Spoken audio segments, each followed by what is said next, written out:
Donc on dit ici, comprends-tu ce que tu lis? Dans le verset 34, dans Actes des Apôtres, chapitre 8, verset 31, on vous dit, l'homme répondit, comment pourrais-je comprendre?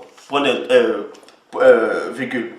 Comment pourrais-je comprendre si personne ne m'éclaire? Point d'interrogation. On s'arrête d'abord le point d'interrogation. Lui au moins il est honnête, il dit comment il va comprendre s'il n'y a personne pour l'éclairer, donc pour l'initier. Mais s'il n'arrive pas à comprendre ce qu'il est en train de lire, pourquoi il a dans ce livre-là? Pourquoi il avait le livre d'Ésaïe? Ça lui servait à quoi de lire le livre d'Ésaïe alors qu'il ne comprenait même pas ce qu'il lisait? Il ne savait même pas de qui on faisait allusion dans ce livre, dans ce passage qu'il était en train de lire. C'est exactement la même chose.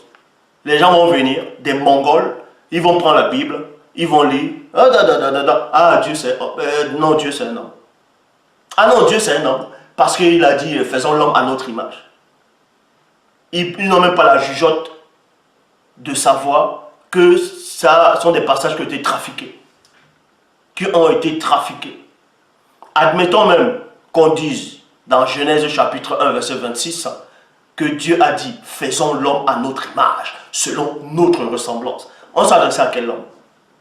L'homme de la chute ou l'homme qui n'avait pas chuté?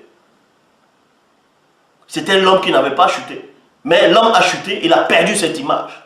Si vous ne savez pas.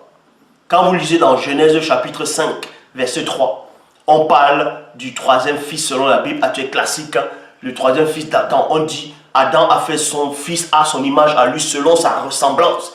Pourquoi on n'a pas dit le troisième fils d'Adam était à l'image de Dieu? Pourquoi il était à l'image d'Adam? Puisque cet Adam avait perdu l'image du spirituel.